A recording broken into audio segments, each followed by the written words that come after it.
ಸಮಯ.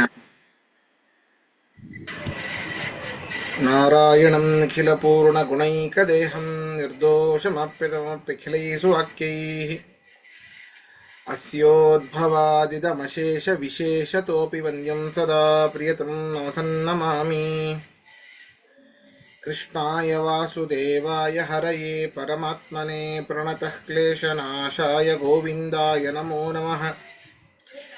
ಅಭ್ರಮಂ ಭಂಗರಹಿತಂ ಅಜಡಂ ವಿಮಲಂ ಸದಾ ಆನಂದತೀರ್ಥಮತುಳಂ ಭಜೆ ತಾಪತ್ರಯಾಪಹಂ. ಪೃಥ್ವೀಮಂಡಲಮಧ್ಯಸ್ಥಾಃ ಪೂರ್ಣಬೋಧಮತಾನುಗಾಃ ವೈಷ್ಣವಾಃ ವಿಷ್ಣುಹೃದಯಾಃ ತಾನ್ನಮಸ್ಸೇ ಗುರೂನ್ ಮಮ. ತಪಸ್ವಾಧ್ಯಾಯ ಶುಶ್ರೂಷಾ ಕೃಷ್ಣಪೂಜಾರತಂ ಮುನಿಂ ವಿಶ್ವೇಶಂ ಇಷ್ಟದಂ ವಂದೇ ಪರಿವ್ರಾಟ್ ಚಕ್ರವರ್ತಿನಂ. ಶ್ರೀ ಗುರುಭ್ಯೋ ನಮಃ. ಹರಿ ಓಂ.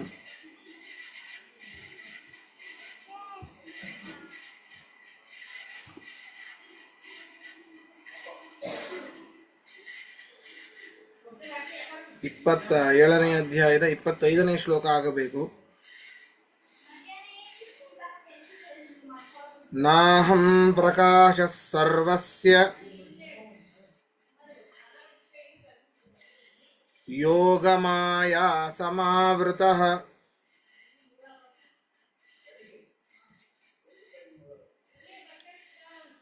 ಮೂಢೋಯಂ ನಾಭಿಜಾನಾತಿ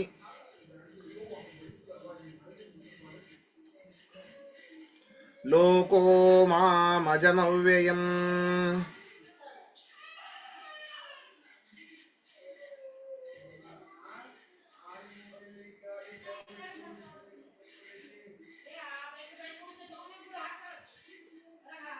ಹಿಂದಿನ ಶ್ಲೋಕದಲ್ಲಿ ಅಲ್ಪಬುದ್ಧಿಗಳಾದವರು ಹೇಗೆ ತಮಗೆ ಜನ್ಮ ಮರಣಗಳುಂಟೋ, ಹೇಗೆ ಅವರ ಒಂದು ದೇಹವು ಪಾಂಚಭೌತಿಕ ದೇಹವೋ ಎಂತೂ ಅವರಿಗೆ ಸ್ಪಷ್ಟವಾದ ಜ್ಞಾನ ಇದೆನೋ, ಅದೇ ರೀತಿ ನನ್ನನ್ನೂ ಕೂಡ, ನನ್ನ ದೇಹವೂ ಕೂಡ ಜ್ಞಾನಾನಂದಮಯ ಅಂತ ತಿಳಿಯದೇನೆ ನನ್ನ ದೇಹವು ಪಾಂಚಭೌತಿಕ ದೇಹ ಅಂತ ತಿಳಿದು ಅದರಿಂದಾಗಿ ನನಗೂ ಕೂಡ ನಾಶ ಉಂಟು ಅಂತ ಅವರು ವಿಪರೀತವಾಗಿ ತಿಳಿತಾರೆ. ಹೇಗಿದೆ ಹಾಗೆ ತಿಳಿಯೋದಿಲ್ಲ, ಅದು ಒಂದು. ಆದರೆ ಹೇಗಿಲ್ವೋ ಹಾಗೆ ತಿಳಿಯೋದನ್ನು ವಿಪರೀತ ಅಂತ ಹೇಳ್ತಾರೆ. ಈ ರೀತಿಯಾಗಿ ಅಲ್ಪಬುದ್ಧಯ ಮಾ ಅಭಿಜಾನಾತಿ, ಈ ರೀತಿ ಹೇಳ್ತಾರೆ ಅಂತ ತಿಳಿತಾರೆ ಅಂತ ಕೃಷ್ಣ ಪರಮಾತ್ಮ ಹೇಳ್ದ. ಈಗ ಅದೇ ಇನ್ನೊಮ್ಮೆ ಹೇಳ್ತಾ ಇದ್ದಾನೆ. ನನ್ನ ಒಂದು ಸಾಮರ್ಥ್ಯದಿಂದ ಅಥವಾ ಅದೇ ರೀತಿಯಾಗಿ ದುರ್ಗಾದೇವಿಯ ಮಾಯೆಯಿಂದ ನಾನು ಎಲ್ಲರಿಗೂ ಜ್ಞಾನಗೋಚರನಾಗಲಿಕ್ಕೆ ಸಾಧ್ಯ ಇಲ್ಲ. ಜ್ಞಾನಗೋಚರ ಪ್ರಶ್ನೆ ಬರ್ತದೆ. ಪರಮಾತ್ಮ ಗೋಚರನಾಗೋದು ಬರೀ ವೇದದಿಂದ. ವೇದೈಕ ಸಮಧಿಗಮ್ಯ ಸದಾಗಮೈಕ ವಿಜ್ಞೇಯಂ ಸಮತೀತಕ್ಷರಾಕ್ಷರಂ ನಾರಾಯಣಂ ಸದಾ ವಂದೇ ನಿರ್ದೋಷ ಶೇಷ ಸದ್ಗುಣಂ. ಸದಾಗಮೈಕ ವಿಜ್ಞೇಯಂ, ಆಗಮೈಕ ವಿಜ್ಞೇಯನಾದವನು ಸದಾ ಅಂತಂದ್ರೆ ಜ್ಞಾನಕ್ಕೆ ಗೋಚರನಾಗಲಾರೆ ಅಂತ ಹೇಗೆ ಹೇಳ್ತಾ ಇದ್ದಾನೆ ಅಂತಂದ್ರೆ, ಅದೇ ವೇದವನ್ನ ತಿಳಿದು ಆ ವೇದ ಜ್ಞಾನದಿಂದಾಗಿ ಪರಮಾತ್ಮ ಗೋಚರನಾಗೋದು ಅಂತ ಅರ್ಥ. ಇಲ್ಲಿ ಜ್ಞಾನ ಅಂತಂದ್ರೆ ವೇದಜ್ಞಾನ ಅಂತಾನೆ ಅರ್ಥ. ವೇದಜ್ಞಾನಕ್ಕೆ ಎಲ್ಲರಿಗೂ ನಾನು ಗೋಚರನಾಗಲಾರೆ. ಎಲ್ಲರೂ ವೇದ ಜ್ಞಾನವನ್ನು ಪಡೆದಿರಬಹುದು. ಮಹಾಜ್ಞಾನಿಗಳು ಅಂತೇನಿದ್ದಾರೆ ತಮ್ಮ ತಪಶಕ್ತಿಯಿಂದ ವೇದ ಸಾರವನ್ನು ತಿಳಿದಿರಬಹುದು. ಆದರೆ ಯಾರ್ಯಾರು ವೇದವನ್ನ ಚೆನ್ನಾಗಿ ತಿಳಿದಿದ್ದರೂ ಸಕಲರ ವೇದ ಜ್ಞಾನಕ್ಕೂ ನಾನು ಗೋಚರನಾಗಲಾರೆ. ಯಾಕೆ? ನನ್ನ ಒಂದು ಸಾಮರ್ಥ್ಯ ಮತ್ತು ದುರ್ಗಾದೇವಿಯ ಈ ಎರಡರಿಂದಾಗಿ, ದುರ್ಗಾದೇವಿಯ ಮಾಯೆಯಿಂದಾಗಿ, ಮಾಯಾ ಶಬ್ದವಾಚ್ಯವಾದ ದುರ್ಗಾದೇವಿ ಅಥವಾ ದುರ್ಗಾದೇವಿಯ ಮಾಯೆಯಿಂದಾಗಿ ಅವನು ಎಲ್ಲರ ಜ್ಞಾನಕ್ಕೆ ಗೋಚರನಾಗಲಾರೆ. ಆದ್ದರಿಂದ ಅಜ್ಞಾನಿಯಾದ ಈ ಒಂದು ಲೋಕ ಏನಿದೆ, ಮೂಢವಾದ ಅಯಂ ಲೋಕಃ ಮಾಂ, ನನ್ನನ್ನು ಜನನ ಮರಣಗಳಿಲ್ಲದವನು ಅಂತ ತಿಳಿಯೋದಿಲ್ಲ. ಜನನ ಮರಣಗಳು ಇವೆ ಎಂಬುದಾಗಿಯೇ ತಿಳಿಯುತ್ತೆ ಈ ಒಂದು ಲೋಕ. ಅಂತ ಕೃಷ್ಣ ಪರಮಾತ್ಮ ಇದರಲ್ಲಿ ಹೇಳ್ತಾ ಇದ್ದಾನೆ. ಅರ್ಥ ನೋಡಿ.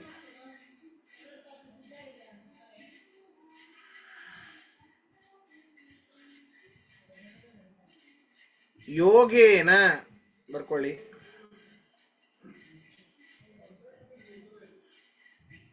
ಯೋಗೇನ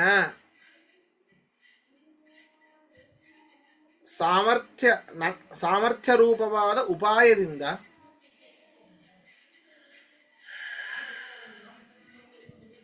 ಯೋಗೇನ ಸಾಮರ್ಥ್ಯ ರೂಪವಾದ ಉಪಾಯದಿಂದ ಮಾಯೆಯ ದುರ್ಗಾದೇವಿಯಿಂದಲೂ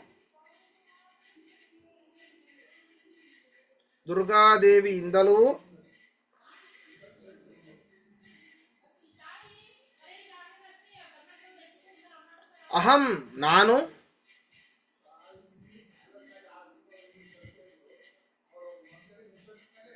ಸಮಾವೃತಃ ಅಂತ ಬರ್ಕೊಳ್ಳಿ.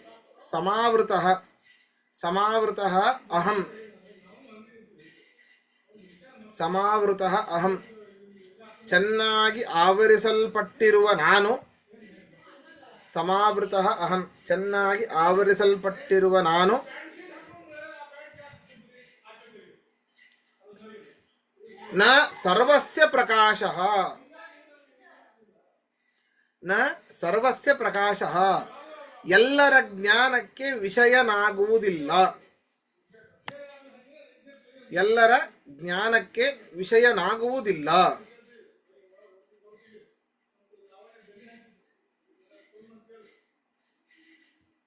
ಇಲ್ಲಿ ಪ್ರಕಾಶಬ್ದಕ್ಕೆ ವಿಷಯ ಅಂತನೂ ಅರ್ಥ. ಎಲ್ಲರ ಜ್ಞಾನಕ್ಕೆ ವಿಷಯನಾಗುವುದಿಲ್ಲ. ಬ್ರಾಕೆಟ್ ಅಲ್ಲಿ ಬರ್ಕೊಳ್ಳಿ. ತಸ್ಮಾತ್ ಅದರಲ್ಲಿಲ್ಲ. ತಸ್ಮಾತ್ ಆದ್ದರಿಂದ,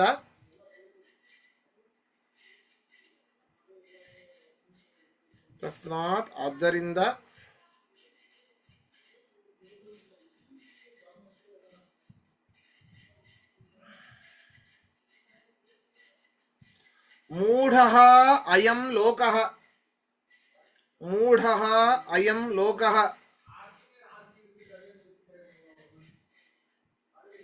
ಅಜ್ಞಾನವನ್ನು ಹೊಂದಿರುವ ಈ ಲೋಕವು ಅಂದ್ರೆ ಜಗತ್ತು, ಅರ್ಥಾತ್ ಮನುಷ್ಯರು ಅಂತ ಅರ್ಥ. ಅಜ್ಞಾನಿಗಳು ಅಂತ ಅರ್ಥ. ಲೋಕವು ನನ್ನನ್ನು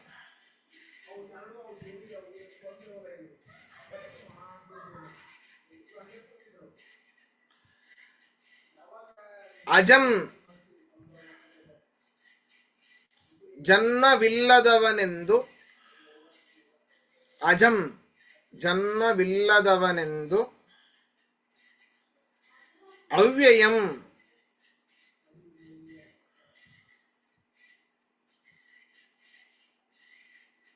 ನಾಶವಿಲ್ಲದವನೆಂದು, ಅರ್ಥಾತ್ ಮರಣ.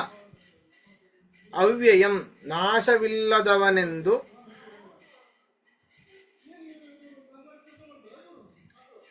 ನಾಭಿಜಾನಾತಿ ತಿಳಿಯುವುದಿಲ್ಲ.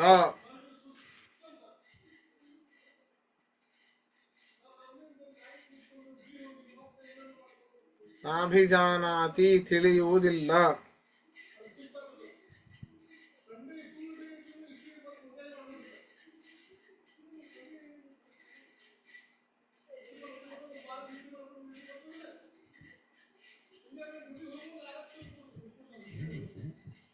ಇಲ್ಲಿ ಮಾಯೆಯಿಂದ ಅಂದ್ರೆ ನಮ್ಮ ಮೂರು ಗುಣಗಳಿಂದ ಅಂತಲೂ ಆಗತ್ತಾ? ಅದೇ ಆ ಮೂರು ಗುಣಗಳಿಗೆ ಅಭಿಮಾನಿ ದುರ್ಗಾದೇವಿ. ವಿಶೇಷವಾಗಿ ದುರ್ಗಾದೇವಿ ಇರುವಂತೂ ತಮೋ ಗುಣಕ್ಕೆ ಅಭಿಮಾನಿ. ಅದು ತಮೋಗುಣ ಇರೋದ್ರಿಂದಾಗಿ ತಮೋಗುಣ ಜಾಸ್ತಿ ಇರುವಂತವರಿಗೆ ವಿಶೇಷವಾಗಿ ಪರಮಾತ್ಮ ಗೋಚರನಾಗೋದಿಲ್ಲ ಅಂತ.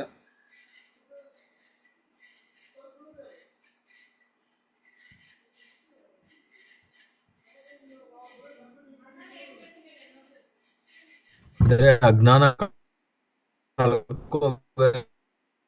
ಕೇಳಿಸ್ತಿಲ್ಲ ವಾದಿರಾಜ್ ಅವರೇ.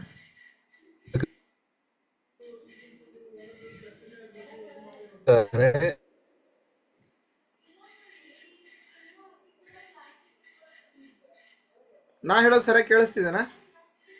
ದೇವಿಯ ಆಶೀರ್ವಾದ ಬೇಕು, ಅನುಗ್ರಹ ಬೇಕು. ಇದು ಅನುಗ್ರಹ ಬೇಕು ಅಂದೆ. ನೀವು ಹೇಳೋದು ಕೇಳಿಸ್ತಾ ಇದೆ. ಹಾ ಹಾ.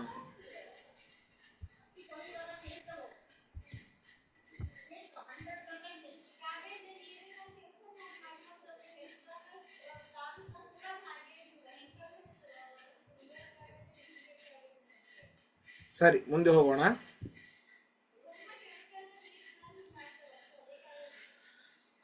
ಅದಕ್ಕೆ ಕೃಷ್ಣ ಪರಮಾತ್ಮ ಹೇಳ್ತಿದ್ದೇನೆ ಮುಂದೆ ಏನು ಅಂತಂದ್ರೆ,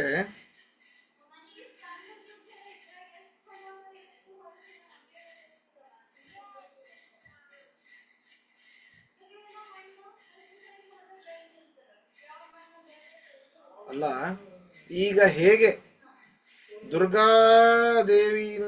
ದುರ್ಗಾದೇವಿಯ ಒಂದು ಆ ಮಾಯೆ ಹೇಗೆ ಅವನನ್ನ ಈ ಅಜ್ಞಾನಿ ಜೀವರನ್ನ ಸುತ್ತುವರಿಯಲ್ಪಟ್ಟಿದೆನೋ,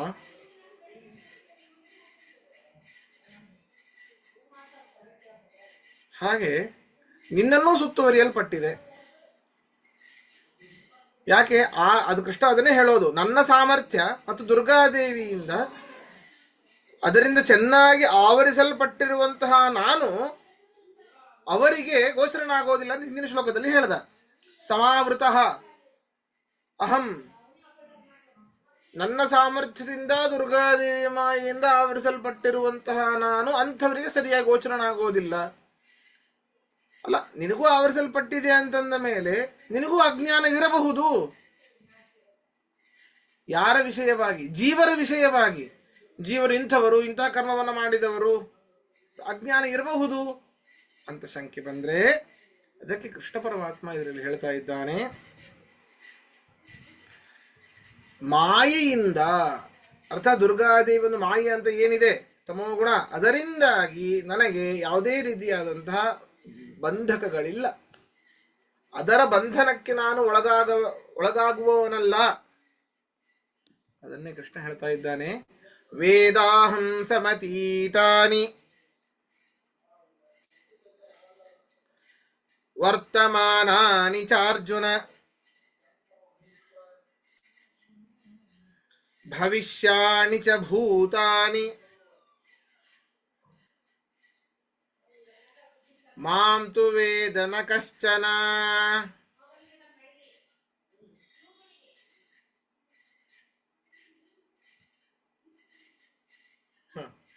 ಕೃಷ್ಣ ಹೇಳ್ತಾ ಇದ್ದಾನೆ, ಅರ್ಜುನ, ನಾನು ಹಿಂದೆ ಆಗಿದ್ದು, ಈಗಿರುವುದು, ಮುಂದೆ ಎಲ್ಲ ಆಗುವಂಥದ್ದು, ಭೂತ ಭವಿಷ್ಯದ್ ವರ್ತಮಾನ, ಎಲ್ಲ ಕಾಲದ ಸ್ಪಷ್ಟವಾದ ಅರಿವು ನನಗೆ ಇದೆ. ಎಲ್ಲ ಜೀವರು ಆಯಾಯ ಕರ್ಮಗಳು ಅವರವರಿಗೇನೇ ಸರಿಯಾಗಿ ಹೋಗುವ ಹಾಗೆ, ಅವರವರ ಕರ್ಮಕ್ಕೆ ಅನುಸಾರವಾಗಿ ಅವರವರು ಇಂಥದ್ದೇ ಫಲವನ್ನು ಹೊಂದಬೇಕು ಅನ್ನುವಂಥದ್ದು ಎಲ್ಲರ ಲಿಸ್ಟು ನನ್ನ ಹತ್ರ ಸ್ಪಷ್ಟವಾಗಿ ಇದೆ. ಈಗಿಂದಲ್ಲ, ಅವರು ಎಷ್ಟೋ ಜನ್ಮ ಕಳೆದಿರಬಹುದು, ಅವರು ಈಗಿನ ಜನ್ಮದಲ್ಲಿ ಇರಬಹುದು. ಈಗಿನ ಜನ್ಮದಲ್ಲಿ ಅರ್ಜುನ, ಈಗ ನಾನು ಹೇಳ್ತಾ ಇದ್ದೇನೆ, ಆ ಜೀವರು ಏನು ಕ್ರಿಯೆಗಳನ್ನು ಮಾಡ್ತಾ ಇದ್ದಾರೆ ಅದರಿಂದ ಈ ಫಲ ಅಂತ ನಾನು ಹೇಳಬಹುದು. ಈಗಿನ ಕ್ಷಣದಲ್ಲೂ ಹೇಳಬಹುದು. ಮುಂದೆ ಅವರು ಯಾವ ಜನ್ಮದಲ್ಲಿ ಹುಟ್ಟುತ್ತಾರೆ, ಯಾವ ಕರ್ಮಗಳನ್ನು ಮಾಡ್ತಾರೆ, ಯಾವ ಫಲವನ್ನು ಅನುಭವಿಸುತ್ತಾರೆ, ಎಲ್ಲವನ್ನು ನಾನು ಹೇಳಬಲ್ಲೆ. ಸಮತೀತಾನಿ ಅತೀತಾನಿ ವರ್ತಮಾನಾನಿ ಭವಿಷ್ಯಾಣಿ ಚ ಭೂತಾನಿ, ಹಿಂದೆ ಆಗಿ ಹೋದ, ಈಗಿರುವ, ಮುಂದೆ ಹುಟ್ಟುವ ಎಲ್ಲ ಜೀವರನ್ನು ನಾನು ಸರಿಯಾಗಿ ತಿಳಿದಿದ್ದೇನೆ. ಆದರೆ ನನ್ನನ್ನು ಸರಿಯಾಗಿ ತಿಳಿದವನು ಯಾರೂ ಕೂಡ ಇಲ್ಲ. ನೋಡಿ, ಲಕ್ಷ್ಮೀದೇವಿಯೂ ಕೂಡ ಇಲ್ಲ. ತಿಳಿಲಿಕ್ಕೆ ಸಾಧ್ಯವೇ ಇಲ್ಲ ಪರಮಾತ್ಮನನ್ನ. ಪರಮಾತ್ಮನ ಬಗ್ಗೆ ನಾವು ತಿಳಿದಿಲ್ಲ ಅಂತ ಯಾರು ಹೇಳ್ತಾರೋ ಅವನು ನಿಜವಾಗಿ ಪರಮಾತ್ಮನ ಬಗ್ಗೆ ಸಂಪೂರ್ಣವಾಗಿ ತಿಳಿಲಿಕ್ಕಾಗೋದಿಲ್ಲ ಅಂತ ಯಾರು ಹೇಳ್ತಾರೋ ಅವನೇ ನಿಜವಾಗಿ ಪರಮಾತ್ಮನನ್ನ ಸರಿಯಾಗಿ ತಿಳಿದಿದ್ದಾನೆ ಅಂತ ಅರ್ಥ. ನೋಡಿ ಹೇಗಿದೆ. ನಾವೆಲ್ಲ ಹೇಳ್ಬೋದು ಹಾಗಾದ್ರೆ ಪರಮಾತ್ಮನ ತಿಳಿಲಿಕ್ಕೆ ಆಗೋದಿಲ್ಲ ಅಂದ್ರೆ ಸಂಪೂರ್ಣವಾಗಿ ಸರಿಯಾಗಿ ತಿಳಿದಿದ್ದೇವೆ ಪರಮಾತ್ಮನದ್ದು ಅಂತ. ಹಾಗಲ್ಲ, ಆ ಡೆಪ್ತ್ ಬೇಕು. ಒಳಗೆ ಹೋಗ್ತಾ ಹೋಗ್ತಾ ಧ್ಯಾನ ಮಾಡ್ತಾ ಮಾಡ್ತಾ ಎಷ್ಟು ಕಷ್ಟಪಟ್ಟರೂ ಪರಮಾತ್ಮನ ಒಂದು ಗುಣ ಚಿಂತನೆಯನ್ನು ಸರಿಯಾಗಿ ಏಕಾಗ್ರ ಚಿತ್ತವಾಗಿ ನಾವು ಮಾಡ್ಲಿಕ್ಕೆ ಆಗ್ತಾ ಇಲ್ಲ ಅಂತಂದ್ರೆ ಅದನ್ನು ಬಾಯ್ಬಿಟ್ಟು ಹೇಳಿಕ್ಕೆ ಆಗೋದಿಲ್ಲ. ನಾ ತಿಳಿದಿದ್ದೀನಿ ಅಂತ ಹೇಳಿಕ್ ಸಾಧ್ಯವೇ ಇಲ್ಲ. ಎಷ್ಟೇ ಆದರೂ ಕೂಡ ಪರಮಾತ್ಮನ ತಿಳಿದಿಲ್ಲ ಅಂತಾನೆ ಹೇಳ್ತಾನೆ ಅವನು. ಜ್ಞಾನಿಯಾದವನು, ಪರಮಾತ್ಮನ ಸರಿಯಾಗಿ ತಿಳಿದವನು ಏನಿರ್ತಾನೆ, ಪರಮಾತ್ಮನ ಸರಿಯಾಗಿ ತಿಳಿದವನು ಪರಮಾತ್ಮನಿಗೆ ಏನೂ ಗೊತ್ತಿಲ್ಲ ಅಂತಾನೆ ಹೇಳ್ತಾನೆ. ಏನೂ ಗೊತ್ತಿಲ್ಲದೆ ಇರುವಂಥದ್ದೇ ಅವನಿಗೆ ಪರಮಾತ್ಮನ ಬಗ್ಗೆ ಗೊತ್ತಿದೆ ಅಂತ ಅರ್ಥ. ಆದ್ದರಿಂದ ಅರ್ಜುನ, ಆ ಒಂದು ಮಾಯೆಗೆ ನಾನು ಬದ್ಧನಾಗೋದಿಲ್ಲ, ಅಂತಹ ಮಾಯೆ ನನಗೆ ಬಂಧಕವಾಗೋದಿಲ್ಲ. ಅದರಿಂದಾಗಿ ಜೀವರ ಬಗ್ಗೆ ಹಿಂದೆ ಅವರೇನಾಗಿದ್ರು, ಈಗೇನಾಗಿದ್ದಾರೆ, ಮುಂದೆ ಏನಾಗ್ತಾರೆ ಎಲ್ಲವುದೂ ನನಗೆ ಸ್ಪಷ್ಟವಾಗಿ ಗೊತ್ತಿದೆ. ಆದರೆ ಯಾರೂ ಕೂಡ ನನ್ನನ್ನು ಮಾತ್ರ ಯಥಾವತ್ತಾಗಿ ತಿಳಿಯೋದಿಲ್ಲ, ತಿಳಿಲಿಕ್ಕೆ ಸಾಧ್ಯ ಇಲ್ಲ ಮುಂದೂ ಕೂಡ. ಹಿಂದೆ ತಿಳಿದಿಲ್ಲ, ಈಗ ತಿಳಿಯೋದಿಲ್ಲ, ಮುಂದೂ ಕೂಡ ತಿಳಿಯಲಿಕ್ಕೆ ಸಾಧ್ಯ ಇಲ್ಲ. ಆದ್ದರಿಂದ ನನಗೆ ಆ ಒಂದು ಮಾಯೆಯ ಬಂಧಕ ನನಗೆ ಇಲ್ಲ ಅಂತ ಕೃಷ್ಣ ಪರಮಾತ್ಮ ಇದರಲ್ಲಿ ಹೇಳ್ತಾ ಇದ್ದಾನೆ. ನೋಡಿ, ಅರ್ಜುನ ಎಲೈ ಅರ್ಜುನನೇ, ಅರ್ಥ ಬರ್ಕೊಳ್ಳಿ. ಅರ್ಜುನ ಎಲೈ ಅರ್ಜುನನೇ,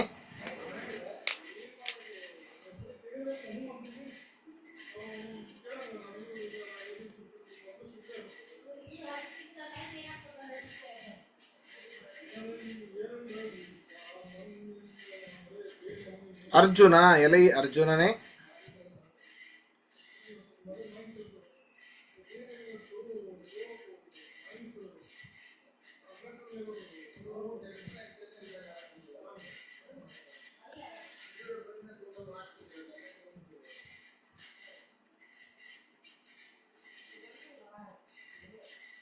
ಅಹಂ ನಾನು,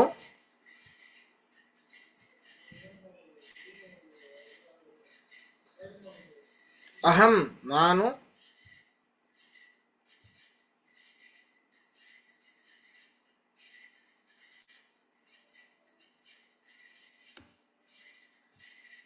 ಸಮತೀತಾನಿ ಹಿಂದೆ ಆಗಿ ಹೋದ, ಸಮತೀತಾನಿ ಹಿಂದೆ ಆಗಿ ಹೋದ,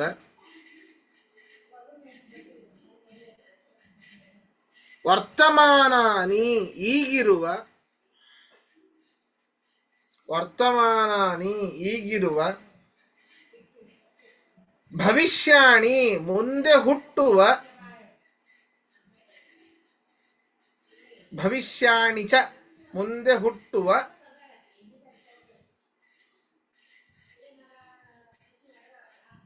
ಭೂತಾನಿ ಎಲ್ಲ ಜೀವರನ್ನೂ, ಭೂತಾನಿ ಎಲ್ಲ ಜೀವರನ್ನೂ, ವೇದ ತಿಳಿದಿದ್ದೇನೆ, ವೇದ ತಿಳಿದಿದ್ದೇನೆ,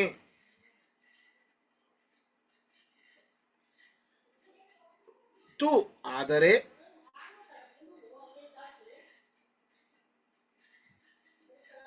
ತು ಆದರೆ, ನಕಶ್ಚನ ಯಾವೊಬ್ಬನೂ ಕೂಡ, ನಕಶ್ಚನ ಯಾವೊಬ್ಬನೂ ಕೂಡ,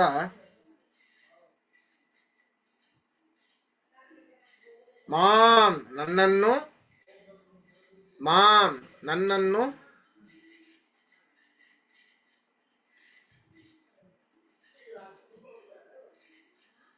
ನಕಶ್ಚನ ಅಲ್ಲ, ಅದು ಕಶ್ಚನ ಅಂದಷ್ಟೇ ಮಾಡ್ಕೊಳ್ಳಿ. ಕಶ್ಚನ ಯಾವೊಬ್ಬನೂ ಕೂಡ, ನಕಶ್ಚನ ಬೇಡ ಅಲ್ಲಿ. ಮಾಂ ನನ್ನನ್ನು, ನವೇದ ತಿಳಿದಿಲ್ಲ,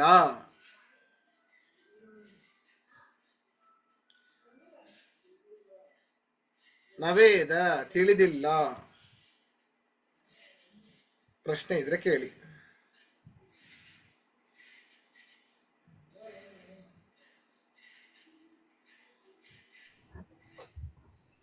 ಆಚಾರ್ಯ, ನಾನು ಆಗ ಏನ್ ಕೇಳ್ತಾ ಇದ್ದೆ, ಈಗ ಕೇಳ್ಸತ್ತಾ? ಈಗ ಕೇಳಿಸ್ತಾ ಇದೆ.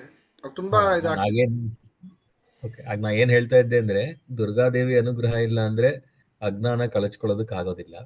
ಹ್ಮ್ ಆ ಅನುಗ್ರಹ ಇದ್ರೂ ಸಹ ಕೃಷ್ಣನ ಸಂಪೂರ್ಣವಾಗಿ ಯಾರು ತಿಳಿಯಕ್ ಆಗಲ್ಲ. ಹೌದು ಹೌದು ಹೌದು. ಬ್ರಹ್ಮಾದಿ ದೇವತೆಗಳು ಕೂಡ ಸಂಪೂರ್ಣವಾಗಿ ಇನ್ನೂ ತಿಳಿದಿಲ್ಲ. ಲಕ್ಷ್ಮಿಯೇ ಕೂಡ ತಿಳಿದಿಲ್ಲ ಬ್ರಹ್ಮಾದಿ ದೇವತೆಗಳೇನು. ಆದರೆ ಬ್ರಹ್ಮಾದಿ ದೇವತೆಗಳಿಗಿಂತ ಲಕ್ಷ್ಮಿ ಚೆನ್ನಾಗಿ ಅರಿತಿದ್ದಾಳೆ, ಸರಿನಾ? ಹಾ ಆದರೆ ಲಕ್ಷ್ಮಿಯೂ ಕೂಡ ಸಂಪೂರ್ಣವಾಗಿ ತಿಳಿದಿಲ್ಲ ಅಂತ. ಅದೇ ಎಲ್ಲೋ ಒಂದ್ ಕಡೆ ಕೇಳ್ತಾ ಇದ್ದೆ, ಆ ಪ್ರಶ್ನೆ ಬಂದಾಗ ಹ ಬ್ರಹ್ಮನಿಗೆ ಎಷ್ಟು ಅಂಶ ಗೊತ್ತಿರಬಹುದು, ಲಕ್ಷ್ಮಿಗೆ ಎಷ್ಟು ಅಂಶ ಗೊತ್ತಿರಬಹುದು ಪರಮಾತ್ಮನ ಬಗ್ಗೆ ಅಂದಾಗ ಉತ್ತರ ಬರೋದು ಎಷ್ಟು ಅಂಶ ಅಂತಂದ್ರೆ ಇಷ್ಟು ಪೂರ್ಣತೆ ಅಂತ ಗೊತ್ತಾಗತ್ತೆ. ಅದು ನಮ್ಗೆ ಹೇಳಕ್ ಆಗೋದಿಲ್ಲ ಎಷ್ಟು ಅಂಶ ಅಂತ. ಹಾ ಹಾ ಸೊ ಹಾ ಪರ್ಸೆಂಟೇಜ್ ಲೆಕ್ಕದಲ್ಲಿ ಯಾರು ಮೆಷರ್ ಮಾಡಕ್ ಪರ್ಸೆಂಟೇಜ್ ಆಗೋದಿಲ್ಲ, ಲೆಕ್ಕದಲ್ಲಿ ಬಿಕಾಸ್ ಹೇಳಿಕ್ಕೆ ಆಗೋದು. 100% ಯಾರಿಗೂ ಗೊತ್ತಿಲ್ಲ. ಹೌದು ಹೌದು ಹೌದು.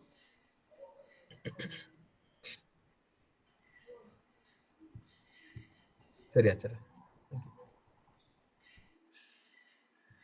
ಸರಿ, ಮುಂದೆ ಹೋಗೋಣ.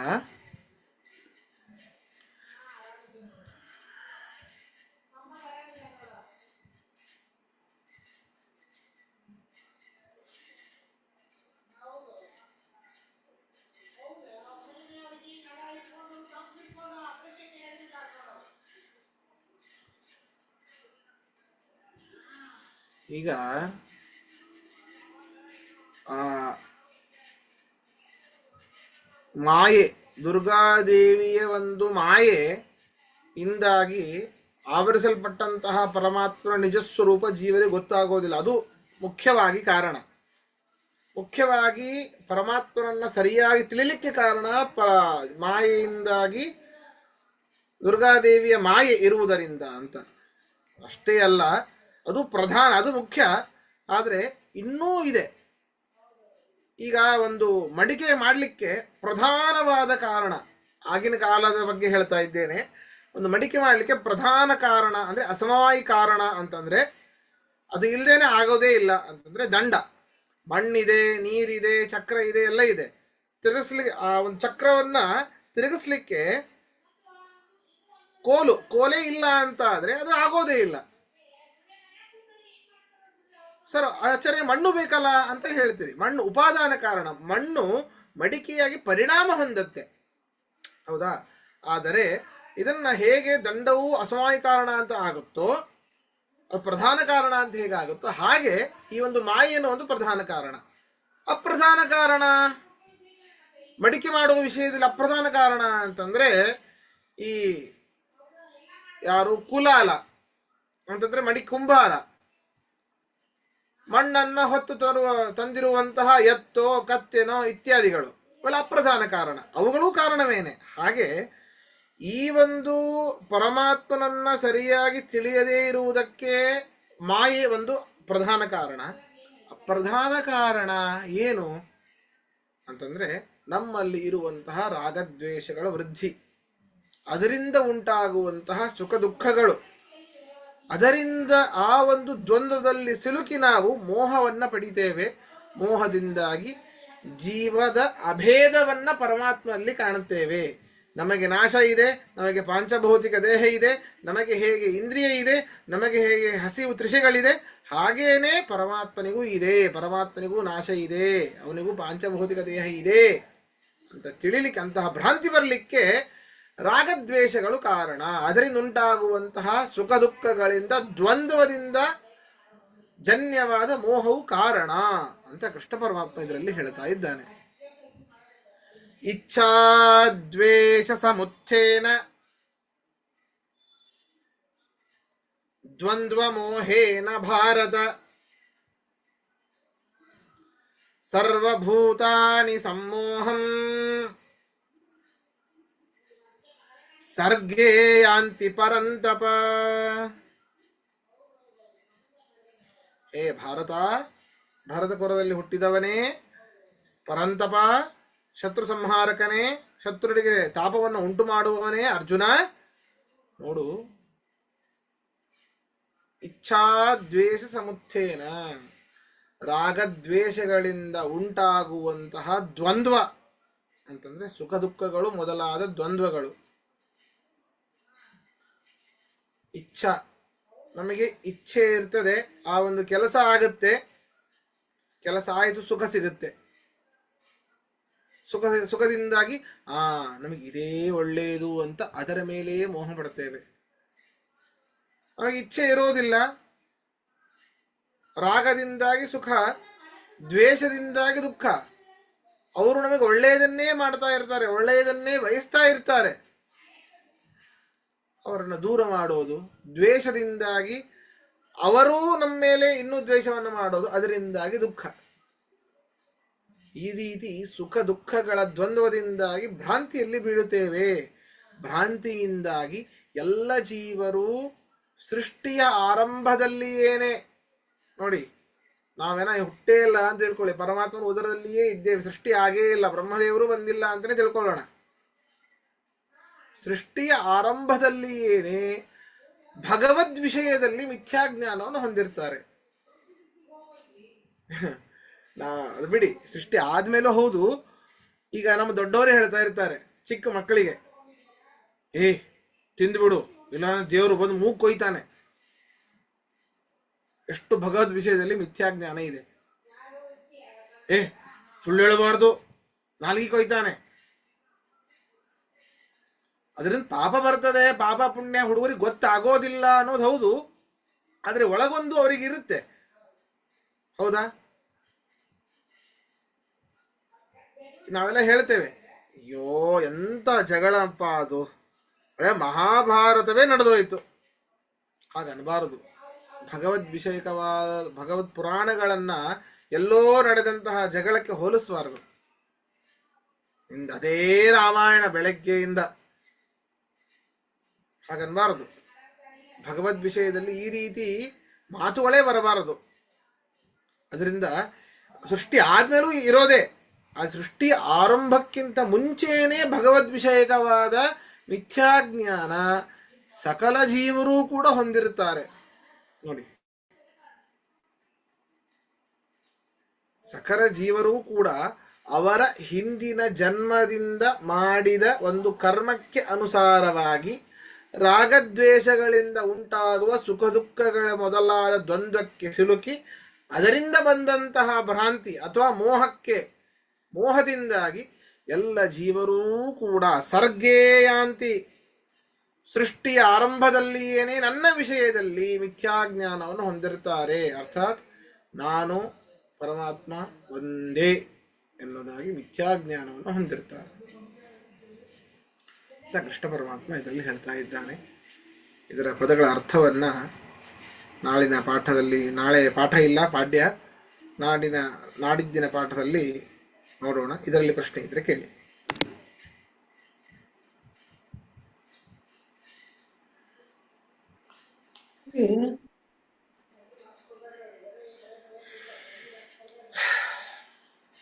ಸರಿ, ಹಾಗಾದ್ರೆ ಇವತ್ತಿನ ಪಾಠ ಮುಗಿಸೋಣ. ಶ್ರೀಕೃಷ್ಣಾರ್ಪಣಮಸ್ತು. ಶ್ರೀಕೃಷ್ಣಾರ್ಪಣಮಸ್ತು. ಉದ್ದೇಶ